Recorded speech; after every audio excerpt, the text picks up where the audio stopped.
How the devil is everyone doing? Thank you very much indeed for tuning in. And today we are going to be looking into this nice lovely box set, which was sent to us courtesy of Games Workshop. So thank you very much, GW, for this. Now, if you haven't seen, guys, yes, this is a limited run, right? It is. However, they have promised that if you place a pre-order this weekend, they will honour it. You might not get it straight away, and it'll be on a first come first served basis, but if you want this box, you can have it if you order it this weekend. So, you know what? Kinda hats off to them for that. It's a very slight positive, isn't it? Insipid Hail Mitch, thank you very much for that host. I appreciate it, man. So, I've had a very quick peek in this. Now, I'll hold my hands up. It came about a week ago, right? And with getting Roxy and then having to do the Thousand Sun and Grey Knight reviews and stuff, I have not had chance to go through this. I've opened it, I've peeked inside. That's it. I don't know about Kill Team. I don't... Do you know what I mean? I haven't looked at any of it, really. Where's my sub goal gone? There, just in case someone subs. I really don't know why it's not updating the subs as we go. But first of all, guys, thank you very much for tuning in. I don't normally stream on Mondays. My streaming schedule's actually been all over the place, so whatever. Yeah, it's going to change going forward. It's going to change going forward. There's a lot of things I'm going to put in place to change this week, which will become apparent very soon. Thank you for joining us on YouTube. Thank you for the guys joining us over on Twitch. But let's go and have a look in this box. Plastic Death Core of Craic. Yes. For some people more so than me. I'm actually genuinely more interested in the Orc stuff in the terrain. So, let's put that down there. So, Death Core of Craic come on 2.5 sprues. Now, I have seen, I watched Tabletop Minions video today when I was at work, and apparently when you build these, there's only one, like, right arm that would hold the gun. So if you want to build a melter gun guy, you've got to use that, but then if you want to build a plasma gun guy, you can't because you've already used the arm. So you've got to be very, very careful when building these, apparently. Just looking at the detail, surprised they give content creator this box very early. Yes, there's a lot of people painted them and stuff already, but I do I've got a full-time job. Obviously, Lucy, we've just gotten the dog. Then I had to do the Grey Knight and Thousand Suns. That essentially took me, 2.5 evenings, and one evening to film, one evening to edit, and it was uploaded overnight, and obviously an evening trying to read and make sense of the rules. So trying to do anything with this in between all of that was nigh impossible.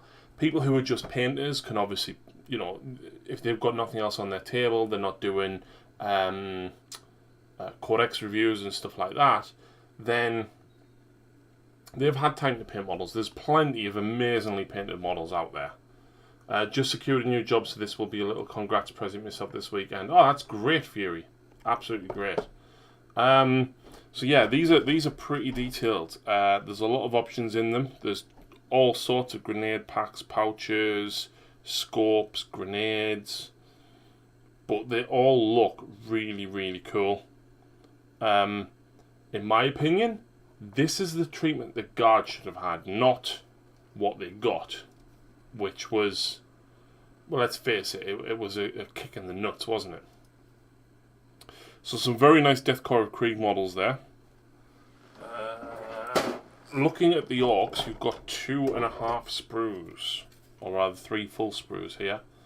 Yeah, so Pete the Wargamer had converted them to Valhalla Ice Warriors and painted them. Nice. So I've just been building Lucy's Snagger Boys recently, and they were a surprisingly nice kit to put together. Albeit monopose, but surprisingly nice. There is some very cool stuff in here, to be honest. I mean, the helmets are cool. I mean, he's actually holding his pistol in both hands like you would an actual pistol. Gas masks and everything on some of the guys. What else have we got? The knife back to front, the heavy machine gun. I'm sure it's probably a big shooter, but that's pretty cool. Some very, very cool stylized miniatures here. Really, really nice. So I'm looking forward to building the orcs.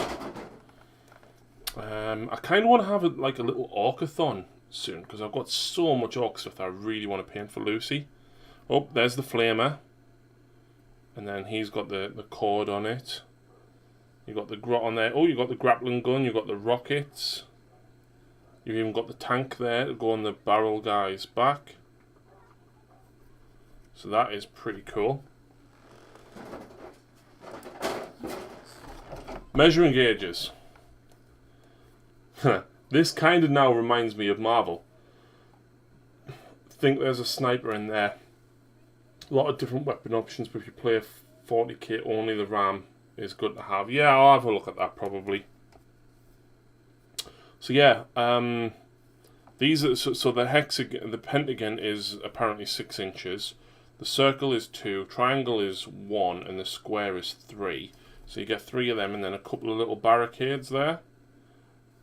Yeah, they're cool. They're apparently selling these separately as well. And then the Orc Terrain. The terrain.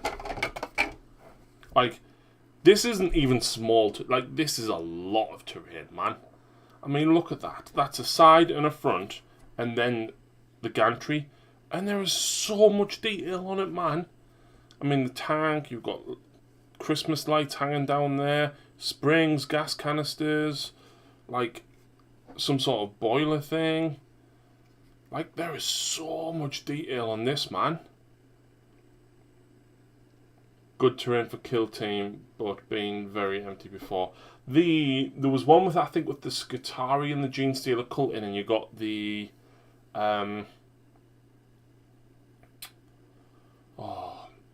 it was on like a beige coloured sprue. That terrain was fantastic, and I actually want more of that.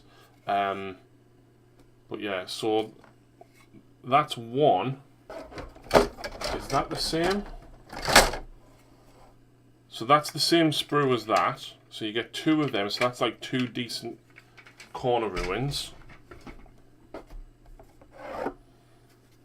And then that looks like it's another one, but perhaps the opposite way.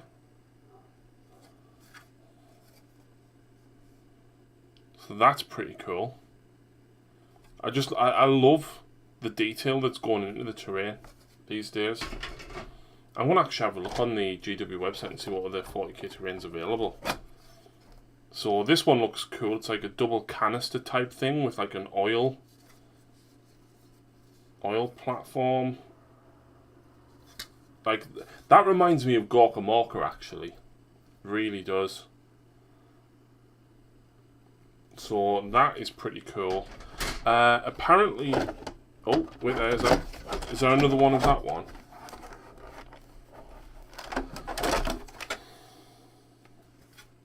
So yeah, so there's 2 of each.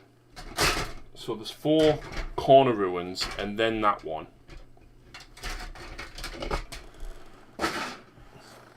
And then you get these scrap piles. Apparently these were in the Speedwire game. I did say I got one early. I actually got it last week, but because of, you know, I have a full-time job, and then I had to review the Grey Knights and Thousand Suns Codex. I wasn't able to actually get anything done with this in time. Speed Freaks, that was it, Daniel, thank you.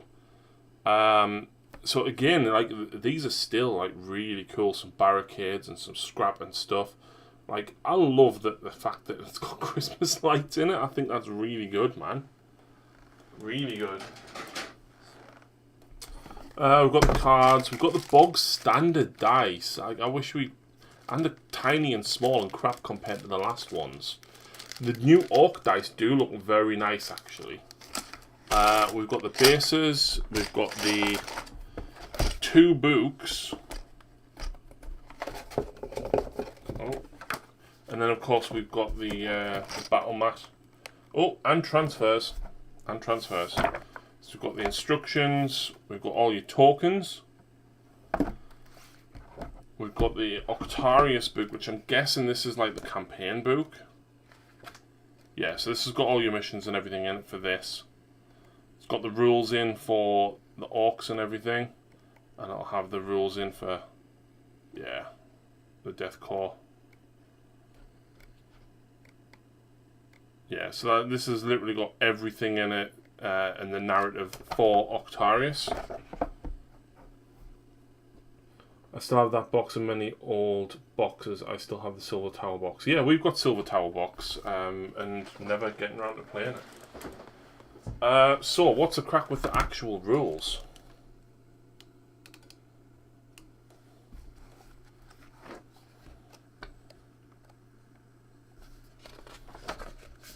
Where's the rules?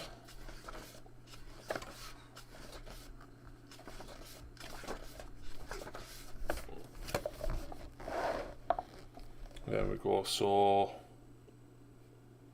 distances. Warhammer Kill Team captures a tactical engagement of elite operatives by using a collection of combat gauges listed to measure distances. Similarly, the tense and timely actions of operatives is often displayed in increments. Players can use a tape measure or other measuring devices if they wish by converting the relevant distances below into inches. However, the game is designed for and explained with graded distances. Like, why do they have to have, like, a symbol? Why can't they just go range 1, range 2, range 3, range 6? Like, that's mad. Any distance of a symbol without a numerical value corresponds to 1 combat gauge. E.g., circle, multiple combat gauge distances will be specified with a numerical value. Ah, okay, that's why then. So 2 circles. Distances can be measured at any time and can be measured out in different increments as long as the total does not exceed the specified distance. For example, if an operative is going to be moved a distance of 3 circles, which is 2 inches, this can be measured out as that or 6 inches. Why? Many rules such as a normal move or ability will have a distance requirement. When measuring distances to and from operatives, measure to the closest part of the base rather than the miniature. If the rule states that something must be within a certain range distance, it is in range if the closest part of his base is no more than the specified distance. If a rule states that something must be wholly within a certain range, it is within range if every part of its base is no more than the specified distance. Like, just get rid of wholly within, man. It's stupid. I don't understand how the shapes are supposed to be better than using inches. Neither do I. It's crazy. So, or you can move 1 6-inch, or if your guy has 3 times circle, then he can move 3 times 2 inches, which is 6 inches. It's for measurement of 6 with extra okay. So data cards. So right there, he's got 3 times 2 inch movement.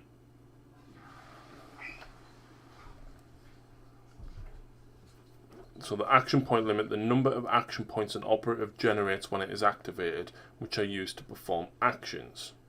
Okay. Group activation. Most operatives are activated individually.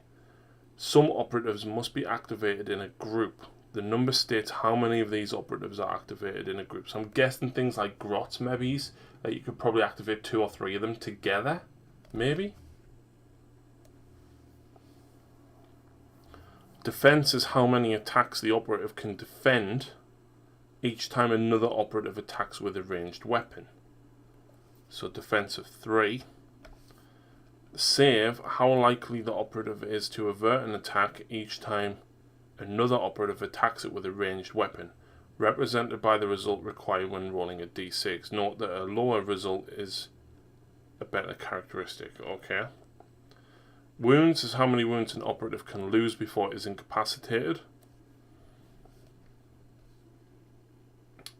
Would give you a reason to take more crappy troops, maybe. Yeah, like when we played a game of Marvel, me and Lucy and Bryn and his wife, and me and Bryn had like 8 or 9 characters, and Lucy and Emma had like 6. So it was, they were going first, we were going, they were going, we were going. And when they'd used all 6, we still had 3 characters left to play at the end when we were playing Marvel. We all know that games are improved with extra translation between systems. Yeah, that's true. So ranged weapon profiles. So you've got the name of the weapon. The attack is the number of attack dice to roll when the operative attacks with this weapon. The ballistic skill is how accurate the operative is when attacking with this weapon. So you get 5 attacks with a dagger shooter and you hit on 4s. The amount of damage each attack dice can inflict. The first value is the normal damage, the second value is critical damage.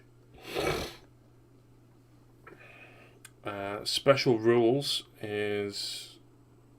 where? Oh, there. Any special rules that apply each time the operative attacks with this weapon. And critical and additional effect the weapon can cause with critical hits. So melee weapons, which would be fists, number of attacks, the weapon skill, the damage, special rules and critical hits. So it's just the same, just a case of that one means range, that one means melee. Abilities. Any unique rules an operative has. Some abilities will only affect operatives with the relevant keywords. Any operative gains no benefit from the same ability from 2 different operatives. That ability only applies once, yeah. Unique actions. Any unique actions the operative can perform in addition to the universal actions available to all operatives. And then we've got keywords as well.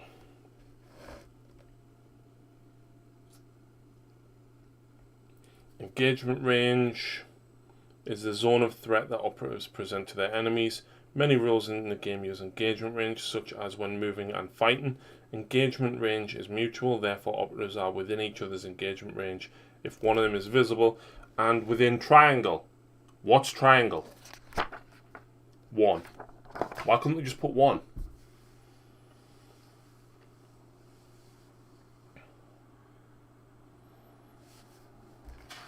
Okay. So the battle structure, it's called a turning point over a turn. Why? Why? Why is it not just a turn? So the initiative phase. In the initiative phase, the players ready their kill teams and determine who has the initiative for the turning point. 2. Strategy phase. In the strategy phase, the players generate a valuable but limited resource known as command points and spend them to use strategic ploys. Alternatively, they can save the CPs to spend on tactical ploys later in the battle. In addition, players may reveal certain tac ops in this phase for their kill teams to attempt. And then phase 3, the firefight phase. Players alternate activating operatives of groups or groups of operatives to perform actions with, such as moving around the kill zone, shooting the enemy with weapons, fighting in combats, or performing unique tasks like planting explosives or manifesting powerful psychic powers. It's a miss for you already, Mitch. Need to see someone play it and understand how it... Yeah, from what I've read so far, they've tried to push it like Marvel. I don't know what the old kill team was like, because I haven't played it since like 4 years ago when it very first came out. So the initiative phase, ready operatives. Each player readies all friendly operatives in the kill zone by flipping their order token. So they show an operative as ready. Okay. The players determine who has the initiative for the turning point. During the first turning point, initiative is determined in the mission sequence of your type of player. So the mission. In subsequent turning points, the players roll off and the winner decides who has the initiative. But if the result of the roll is a tie, the player who did not have the initiative in the previous turning point has the initiative. So it's not always you go, I go. You could, yeah.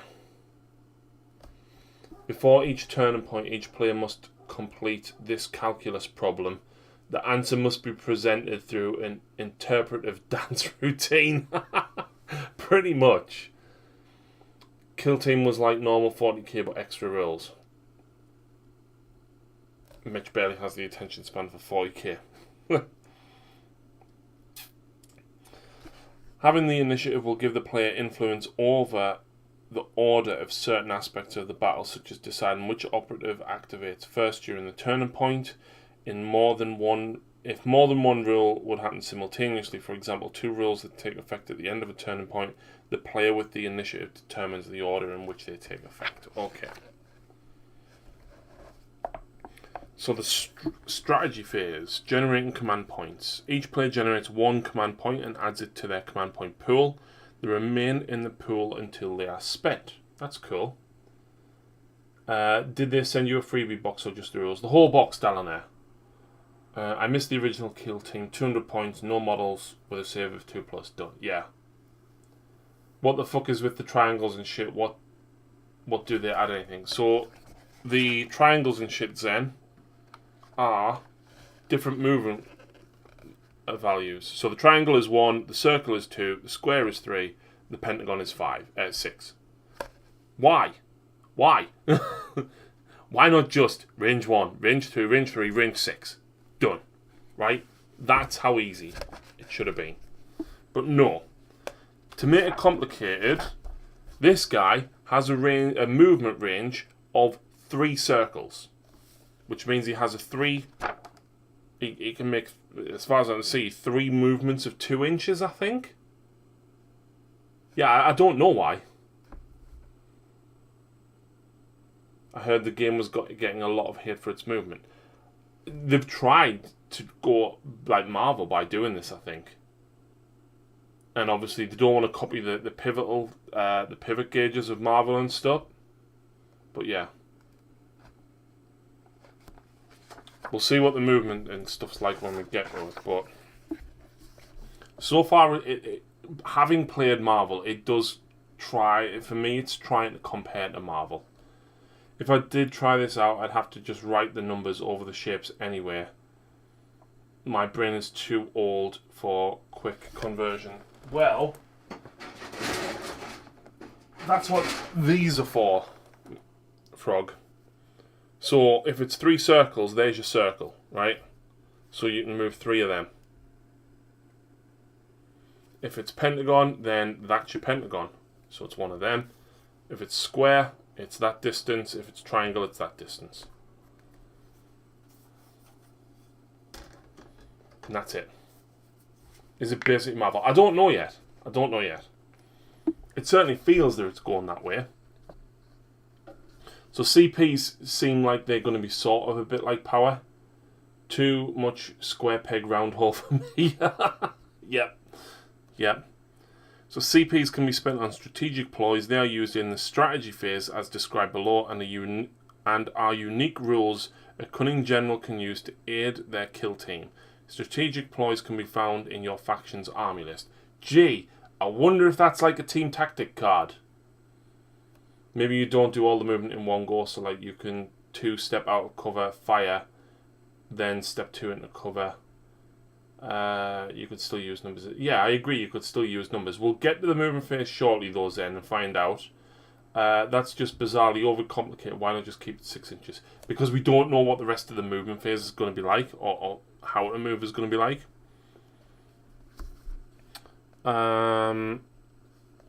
CPs can also be spent on tactical plays. It will specify when they should be used. Tactical ploys are minor benefits that can have significant effects if used at the right time. Other than the command reroll, opposite each player can use each tactical play no more than once per turning point. If a tactical ploy is not used during a turning point, it is only limited by the number of command points you have. Tactical ploys can be found in your faction's army list. In addition, the command reroll tactical ploy is available to all factions. Okay. Right, 2 seconds then. Problem is, you are seeing Kill Team as a game rather than a fancy packaging for pre-order of 40k kits like Heavy Intercessors, Commandos. The Kill Team rules are just like the additional puzzle on the back of the Christmas selection box. Yes! Absolutely, Mark. Nail, head, bang. Absolutely. Absolutely. It is. It's exactly why the Heavy Intercessors and the new Necrons and that character guy were in the previous Kill Team box. And like that wasn't even that long ago. Like I was in this house when they've done it. And I'm pretty sure it was after Christmas, and now there's another edition of Kill Team. However, this is a full revamp of the rules from what I understand. So, strategic ploys, starting with the player who has the initiative. Each player alternates using a strategic ploy or choosing to pass. The players repeat this process until they have both passed in succession. If a player declares they are going to use a strategic ploy, they must first pay its CP cost by removing the specified CPs from their pool. If a player does not have enough CP to pay the cost, they cannot use that strategic ploy. When a strategic ploy is used, resolve its effects immediately before alternating to the other player. Each player cannot use the same strategic ploy more than once during each strategy phase. Like, that is such a mouthful. Yeah, I'm on Twitch as well. Zen. Like, that's such a mouthful to just go, you can use a strategic ploy if you've got the CP. If you haven't, you can't. Oh, and you can only use it once. Then your opponent chooses. Like, why? Starting with the player who has the initiative, the players alternate revealing tac ops that may have revealed in the target reveal step of the turn. Well, the target reveal step of the turning point. Where's the target reveal step?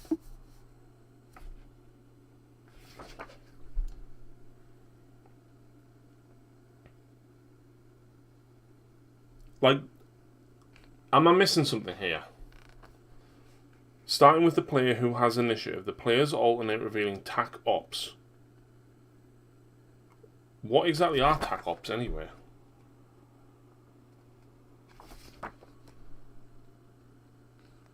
Selectable secondary objectives available to you in certain ways to play. Okay.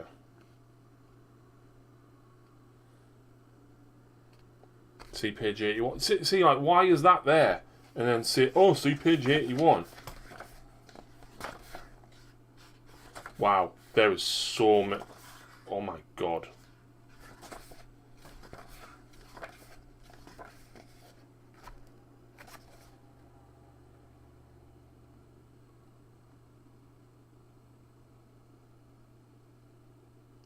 Tac ops are explained on page 130. Oh, for God's sake.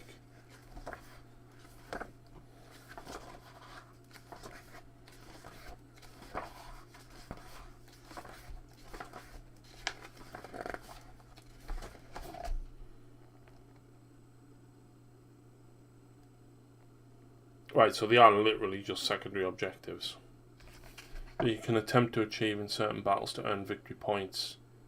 They are selectable, allowing you to have a degree of control over what objectives you will attempt to achieve. Okay. I think I'm going to hard pass this edition. It just looks even more complex than 40k.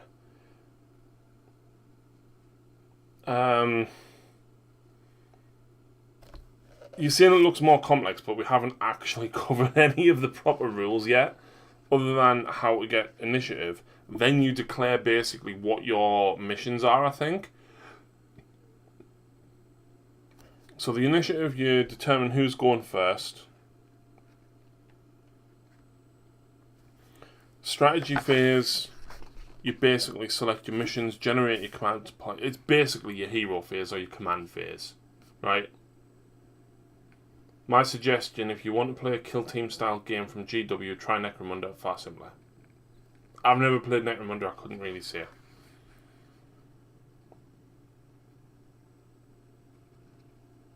So you pay your team tactics cards, then you pick your secondary objectives, basically. The firefight phase, performing actions. The player who has the initiative activates first.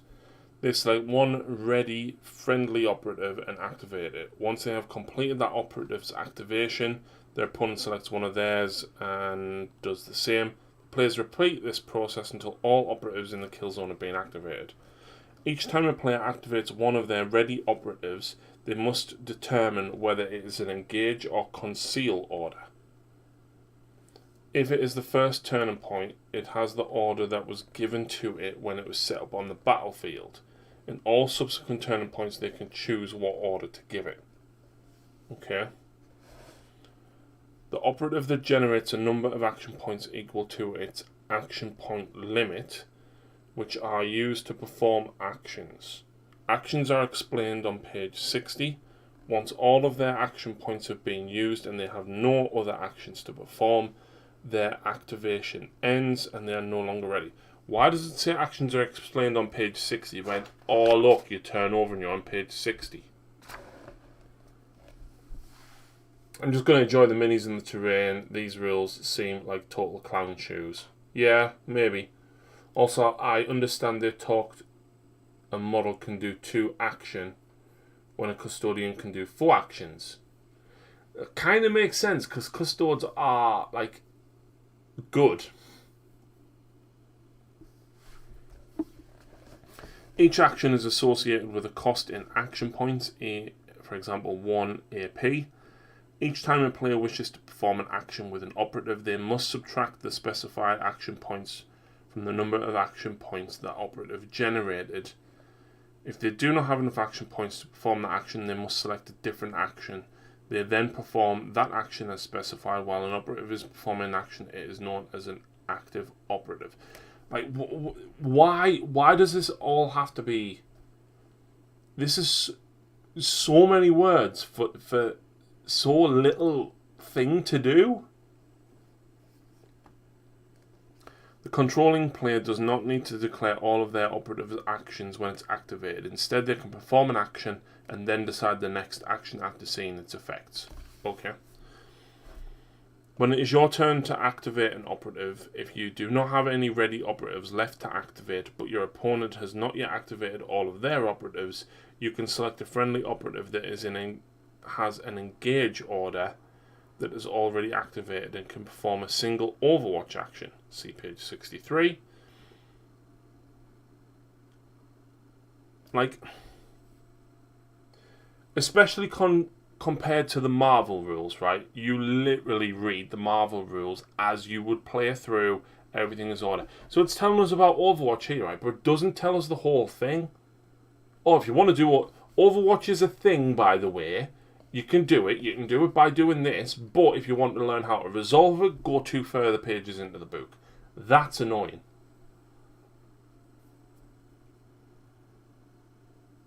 And you can only set an operative to do so if your opponent still has operatives left to activate. You've already told me that. That means that once your opponent has activated all their operatives, the fight phase ends. Actions are categorized as follows. Universal actions can be performed by all operatives. They are detailed over the following pages. I need a drink. I'm getting frustrated at this.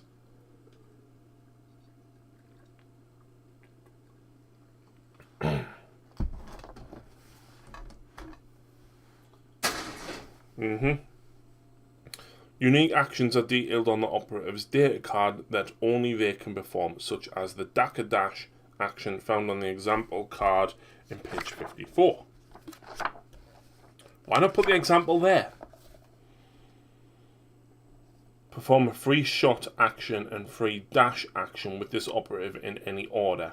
This operative cannot perform this action and a universal shoot action during the same activation. So basically, it's hit and run from Marvel. You can run and shoot or shoot and run.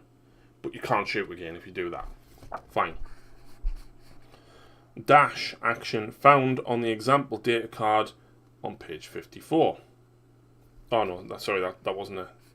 Mission actions are specific to the mission you are playing and will be detailed by that mission's briefing. Missions can be found on 86 and 87 and 120 onwards. So basically, that'll be interactions for Marvel when you pick up an objective or something, but it counts as an action. Free actions can only be performed when another rule specifies.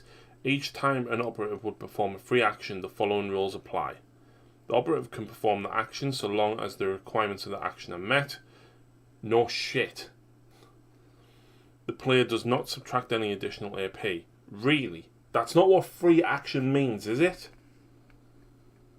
The operative would still count as performing action for all rules purposes. For example, if it performed it during its activation, it would not be able to perform the action again during that activation. Okay. That one I get. Normal move, 1 AP. Move the active operative up to the distance that does not exceed its movement characteristic. Remember that distances can be broken down into smaller increments. It's saying remember that, right? But it's never told me that so far. So long as the total distance the operative moves does not exceed its movement characteristic, the operative must move in straight line increments each time it moves in a direction. An increment of movement can be less than 1 inch, but such increments are still treated as 1 inch. The operative must finish the move in a location it can be placed. If it is not possible, it cannot move there. It cannot move over the edge of the kill zone or through any part of another operative's base, and it cannot move within engagement range of an enemy operative unless another friendly operative is already within engagement range. So in this instance, the movement characteristic is 3 circles. So I think circle's 2 inches. It first moves in a straight line increment of circle to clear the corner of the wall. It then moves in a straight line increment of 2 circles. So you've used 1, 2, 3. That would be why it's like 3 times 2 rather than 6. Yes, because then obviously a 6 movement, you couldn't, that's awkward to measure around. This is why Marvel have got the pivotal gauges, because you just move along the pivots. But yeah, I can kind of understand why they've done this then. I kind of get it. An operative cannot move through a terrain feature, it must traverse or climb over them. If an operative wishes to move across the kill zone by jumping across gaps or down from ledges, it must jump or drop down. The rules for climbing, traversing, jumping and drop. But why? Why make it complicated, man? An operative cannot perform this action if it is within engagement range of an enemy operative. In addition, an operative cannot perform this action in the same activation in which it performed a fallback or charge action.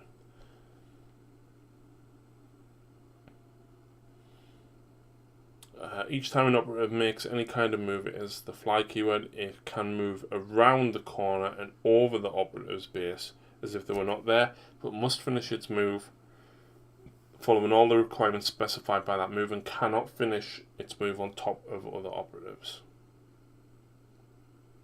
So there, it's showing you. So because it's too far, it can't. Okay.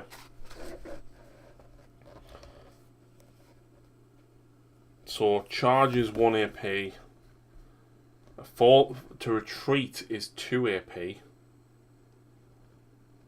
A dash, make the active operative following the same rules as normal move action with the following exception. It can move up to square, which I think is 3. An operative cannot perform this action if it is within engagement range. In addition, an operative cannot perform this action in the same activation in which you perform the charge. So what's the difference? So a dash costs you 1 AP to basically move a little bit further, I think. So if your movement is, for example, 3, a board game with spaces for measurement but couldn't be bothered to print boards, yeah. So here's the thing, right?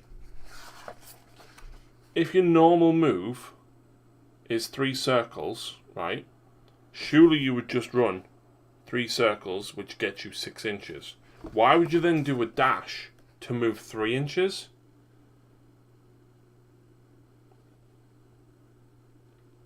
That doesn't make sense.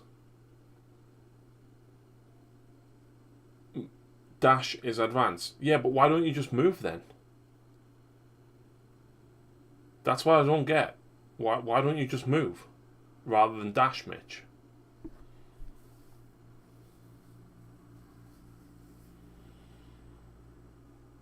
If there's nothing for you to do, it's 1 AP to pass. Overwatch is free, and it's 1 to pick up if you're within 1 inch of an objective.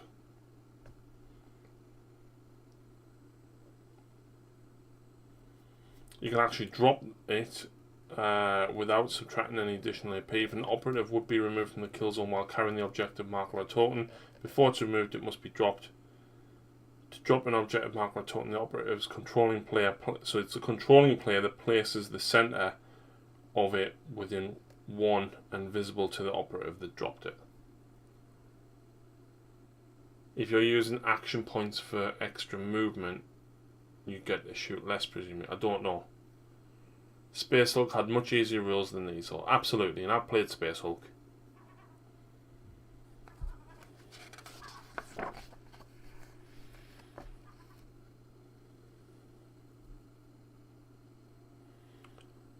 Select a ranged weapon.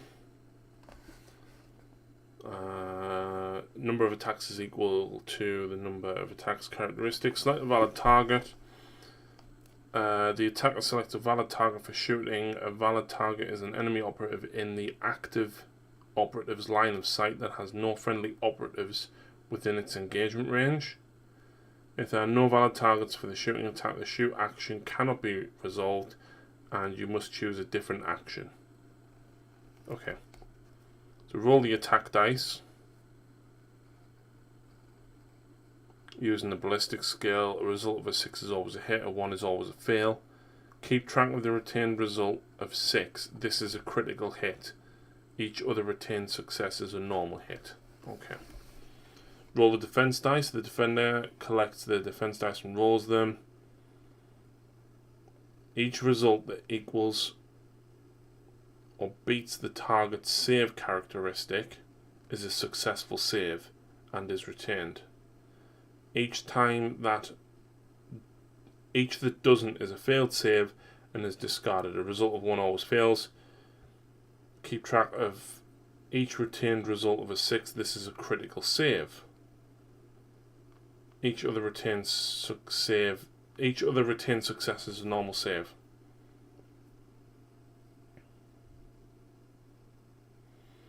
If you're in cover, you all get 1 as a pass. Resolve successful saves. If the defense dice, the defender resolves all of their successful saves to resolve a successful save. What? To resolve a successful save, they select 1 or more of their retained defense dice, discard 1 of the attacker's successful hits, then discard that defense dice. If the defense dice they select is a normal save, they select 1 of their opponent's normal hits. If the defense dice they select are 2 normal saves, they select 1 of their opponent's criticals. If the defense dice they select is a critical, they select 1 of their opponent's... Right, okay, I see where this is going. It's going the same way as Marvel, where basically it's successful hits, successful defense, and it's going to be the difference, which is the damage. But what it's saying there is basically your 6s are essentially your wilds, so you can use 2 normal saves to counteract a wild hit, is what it's saying. I prefer rolling to confirm crits, otherwise you could be in a position where you only hit on a 6, but every hit is a crit. This would favour teams with more models. Yes. Resolve the successful hits. The attacker resolves any remaining successful hits. To resolve the successful hit, they select 1 of their retained attack dice, inflict damage on the target, then discard that attack dice. If the attack dice this, select is a normal hit, inflict damage equal to the weapon's normal damage. If it's a critical, then yeah, so basically whoever's defending gets rid of your opponent's successful hit dice by counteracting them, and then you do damage based on what's left. Any operatives who are incapacitated are removed from the kill zone after the active operative has finished making all of its shooting attacks for that action. That means that they're in a rare instance that an operative is attacking multiple targets, e.g. the weapon has a blast, they make all of their attacks for that action before any incapacitated operatives are removed. So you would resolve everything before you remove models.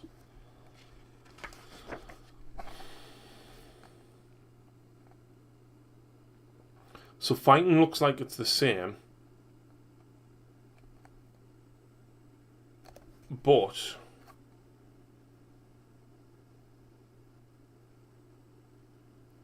it looks as though when you can fight back and parry, so you can actually use one of your hit rolls to counteract something in the combat. Like, why have they done this? Why can't they just leave it as it was? Like, the shooting one, it's complicated to work out. It's basically Marvel with sixes as wilds, essentially. But then, why can we use one of our attacks to parry instead?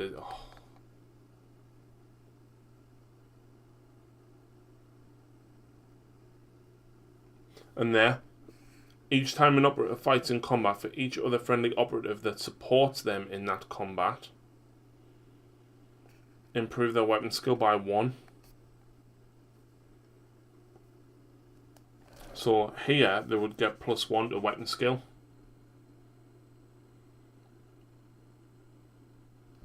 Whereas here, he gets +1 to hit against him because he's supporting him.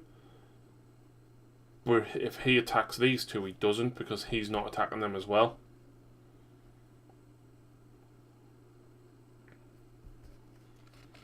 You had a kill team of 60 crappy grots versus 2 custodians. My money would be on the custodians, but no matter how much cover they were, 10 grots would always hit with 10 crits. Yeah.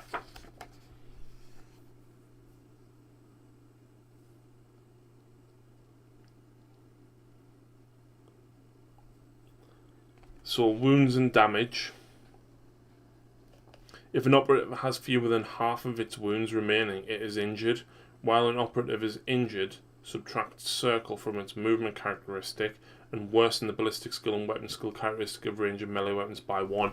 See, this is now, having played Marvel, this is now annoying, right?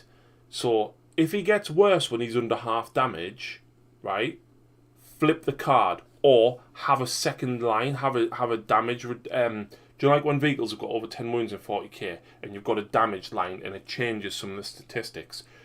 Why is that not on here? Like that's really, guys. You know what, right? That's what I think of that. Go and play Marvel. So much easier. So much easier and so much more fun. They've tried to make it Marvel. They've made it more complicated than what it needs to be. Like, if you've got 3 or 4 characteristics on one line, but if you're under half wounds, which you have to remember, and you'll probably got tokens and dice on your guys, right? Then you've got to remember that your weapon skill's -1, your ballistic skill's -1, and your movement's 1 less as well. Like, just have another part of the card with the injured stat lines on. Look. And I'm probably going to pick a really bad example here, right? Because I don't know what any of these new characters are.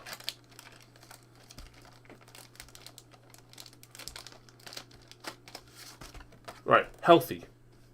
Small movement, 6 wounds. Small movement, 6 wounds. Okay, that's not a good example. I can't think of anybody that, like, most of my other cards are away, and these are just the ones I built the other day. But I'll find one. I'll find one.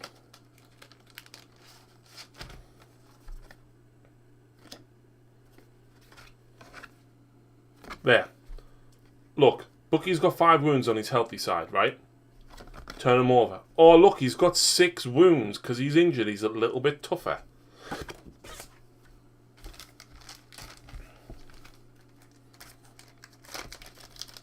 They could have just done action points like in Space Hulk and it would have been fun. Yes. Like, why do they have to degrade the cards, right? And then not print the stuff on the card? So there, Punisher 6, 5. Taskmaster 6, 5. Right? Have they got any different abilities? 2, 3, 4.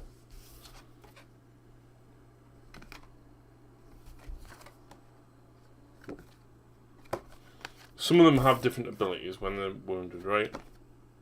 None of these guys have, because I've obviously picked the wrong ones up, but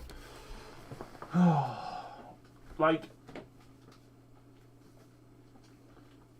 can someone tell us how much this is? I haven't looked at the website or anything. I don't know how much it's going to be. I haven't looked at what's where. Does anyone know how much it is?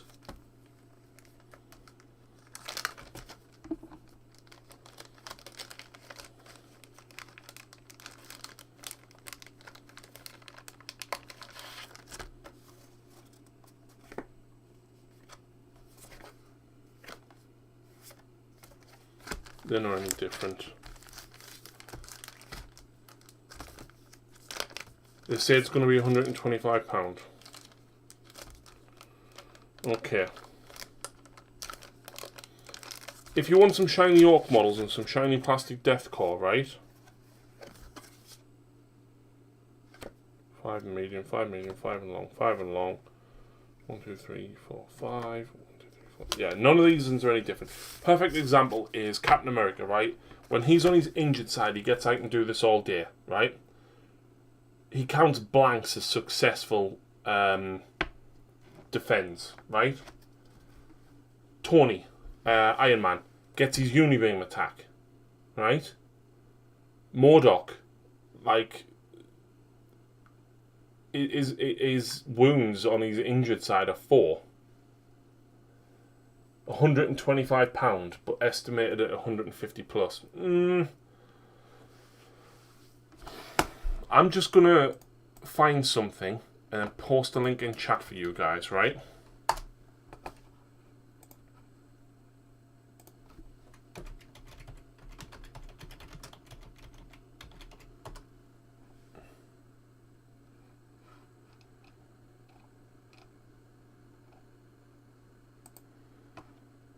I'm just looking for it now. It'll only be a minute.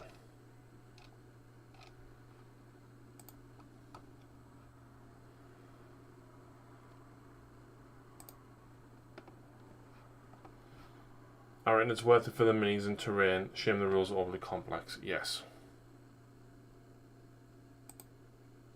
There you go. Don't pay £125 for Kill Team. Pay £72 for Marvel Crisis Protocol from Zatu. It's probably cheaper in some other places, guys. But, like... And if you buy 3 things, look, you get an extra 3% off. If you buy 5 things, you get an extra 5% off. In fact, you know what? Should we just actually have a look on Amazon instead?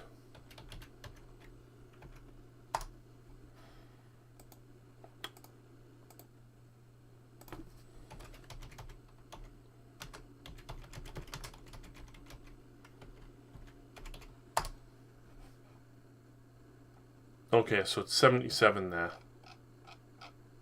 But still, like, it's been cheaper than this. It's been all over the place for 60 odd pound, right? You can get it for 60 odd quid. You get 10 really cool minis. You get everything you need. You get your terrain, you get your dice, you get your measuring gauges, you get all your Team Tactics cards and everything. It's a much simpler game. The core rules are even free online. Watch.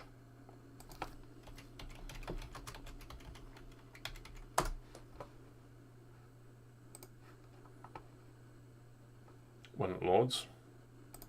Online rules.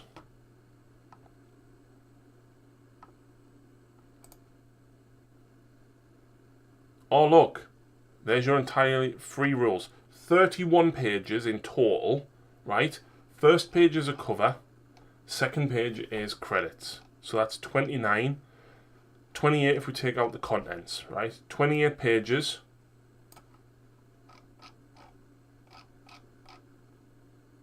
quick reference sheet on the back. 27 pages.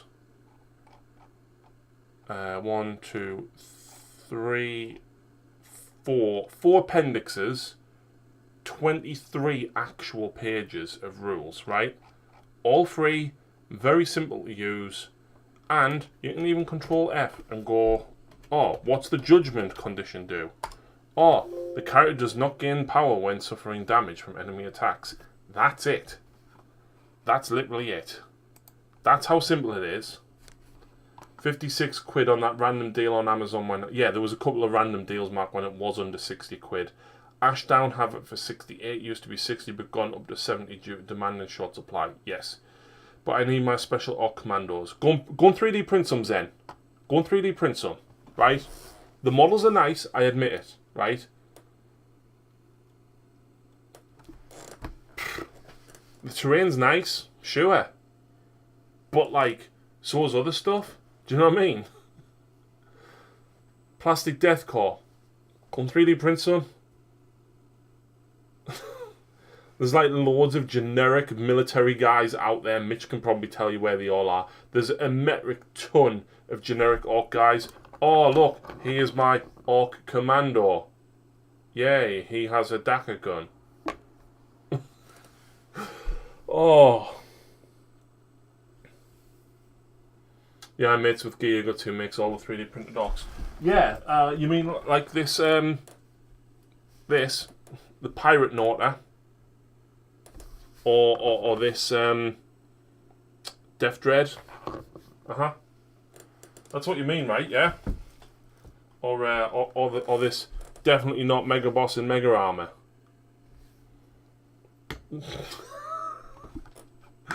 I shouldn't rant.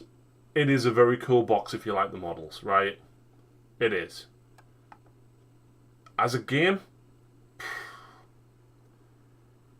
like, GW has been into games for so long. Atomic Mass Games aren't that big of a company in comparison, right? Yeah, this, other than distribution, which is mostly Asmodee's fault, Atomic Mass Games are really good at getting stuff out there. They've got the forums, they've got their own Facebook group, and they happily answer questions. You've got enough YouTube subs to be an affiliate with it. He does affiliation. Zen, he came into my stream last night, actually. How do I message him? Can you ask him to message me? Because I would love that. But the trick to realise is that Games Workshop are not a Games Workshop, they're a miniatures workshop. Yeah. You're 100% right. Don't get me wrong, they do lovely miniatures. They really do. But as far as games go, and Bryn feels exactly the same, and I think even to a degree, Lucy will probably agree, and she could probably hear me now. Since playing Marvel, right, playing 40k and Sigmar is just shit in comparison. I still enjoy playing, don't get me wrong, I do. But I get so much more enjoyment out of playing Marvel. It's normally on the Orc Discord. I don't know how the affiliate thing works. I think people can use a code to get a discount. See, I'm only on Patreon. I support them on Patreon, so I get all the releases for like 8 quid. I'm in his Discord, so I'll maybe try and get in touch with him direct. You might have to do a YouTube video for him every so often. Yeah, that's cool. I showed his stuff up on the stream yesterday when he was in. I showed him what I printed and stuff, so... As a model company, I agree, Games Workshop is really nice.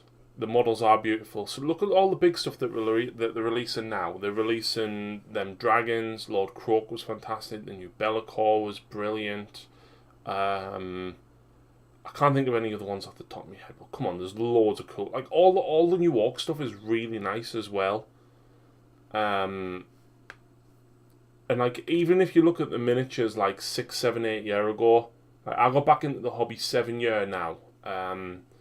And the miniatures were nice, right? I remember them off when I was like, 20 odd year ago, with second edition models, and a lot of them still are in play. But as things have developed, like, I started playing just before Sigmar dropped, and I remember the first batch of Sigmar models, right? The Stormcast were nice, but they are very basic. And then when you look at like the Sacrosanct stuff, right, like the Sequitors and the Evocators and stuff, like, they are beautiful in comparison. I'm not overly fussed on the Thunderstrike stuff. I don't, but like, the models are beautiful. They really are. Look at Genestealer Cult. The models are fantastic, but the rules that go with them, just that you don't want to paint that many of them. And as a miniature company, GW are out of this world. They really are. And I'll hold my hands up. The Marvel miniatures aren't quite to the level that GW is. They're not, right? They're very nice miniatures, but they're not quite to the level that GWs are. But Atomic Mass Games is very engaging with their community, and they do correct stuff and do it normally pretty timely. And I don't know how they are with Star Wars Legion, but I suspect they're pretty much the same. Lord Craic, I had Captain Pickle commission one for me. I don't know who Captain Pickle is, but it's a fantastic model. Because the plastic Marvel used doesn't allow for the level of detail. Ah, right, okay. But they're still pretty good miniatures, Mark. Like, I suspect they're better than Bolt Action miniatures by far. Like, there's still a lot of detailing on them. But as far as my review for Kill Team, if you want the models, buy it. If you want to play Kill Team, don't. Mitch says Necromunda's really cool. I think Necromunda's about the same price. Marvel is cheaper by far. You can, like you saw, you can get the core set for 70 quid, right? If you don't use all the characters in there, just buy 2 or 3 packs of characters and you're done. They are more detailed than Bolt Action, but Bolt Action detail is crisper. Right, okay. Fair enough. On that note, I am probably going to say goodnight in relation to the Kill Team review. I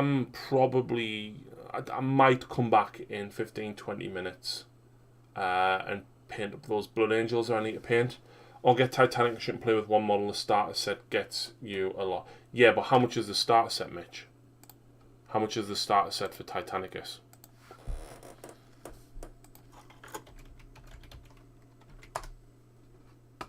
I'm going to look at the Necromunda starter set. Where is it? Box Games.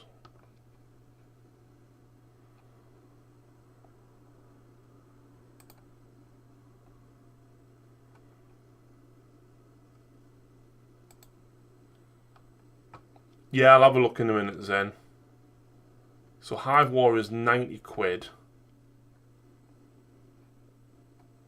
You get a load of terrain in it and like 10 models. 10-20 models.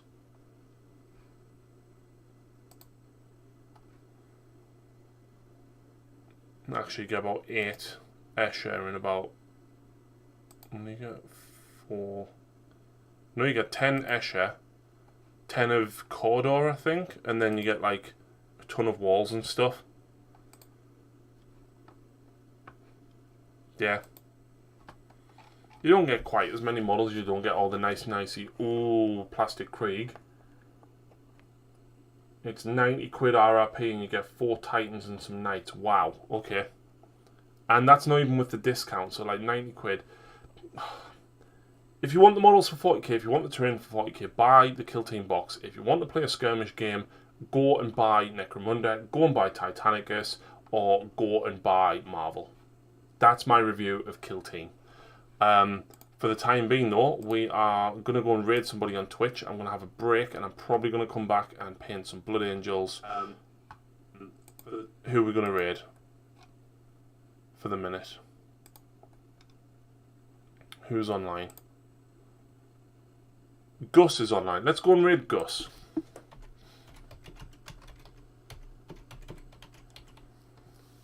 If you're not following Gus already, guys, go and give him a follow. He's a fantastic guy. He's like the most happy-go-lucky guy you will ever have the courtesy of viewing online. And he's a fantastic painter. So I'll catch you in a bit.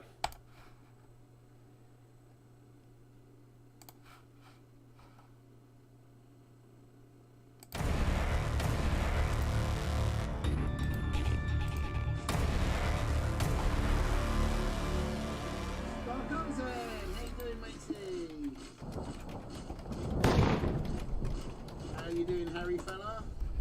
Well, actually,